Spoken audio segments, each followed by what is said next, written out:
43 minutes past the hour right now. I think you caught me having a conversation with Jay.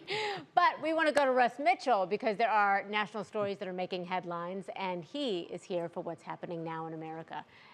Talking Trump again? We are, Christy. Good evening to you, and good evening to you at home as well. Today, the defense rested its case in former President Donald Trump's hush money criminal trial. That leaves jury instructions ahead of closing arguments, which will be held next Tuesday.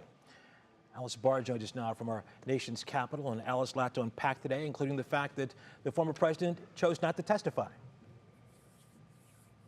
Right, and that was something that he had been saying that he wanted to do, that he was open to doing. But when it comes down to it, you know, a lot of legal analysts will tell you it's very unusual, honestly, for a defendant to take the stand. And clearly the calculation was made at the end of the day that they didn't want to put him in that position. So the defense and the prosecution have both rested.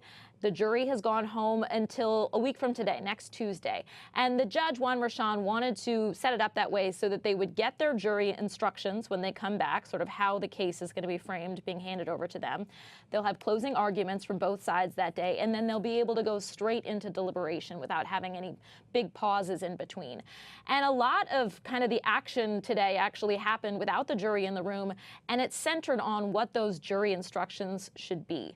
So to remember, of course, the prosecution's case here is that former President Trump orchestrated this scheme to cover up an alleged affair with a porn star, Stormy Daniels, directly before the 2016 election, and then falsified business records in order to cover it up. All allegations he fiercely denies and has pleaded not guilty to.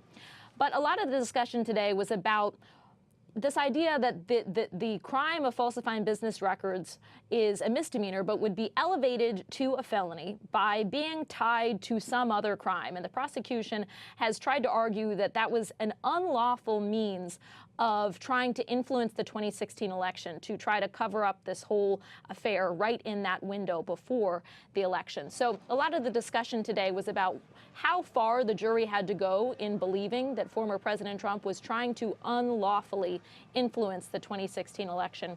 And that gives you, the kind of the idea of how prosecutors are hoping to frame this case as they prepare to hand it over. The last witness was this lawyer, Robert Costello. There was a lot of kind of fiery back and forth over that. So some fireworks, but at the end of the day, no testimony from former President Trump. And the next thing we're going to see is going to wrap this entire case up and finally hear what the jury actually thinks about everything we've all been watching the past couple of weeks. We could have a decision by the end of next week, if not sooner. All right. Alice Barr in Washington. Yeah. Thank you so much.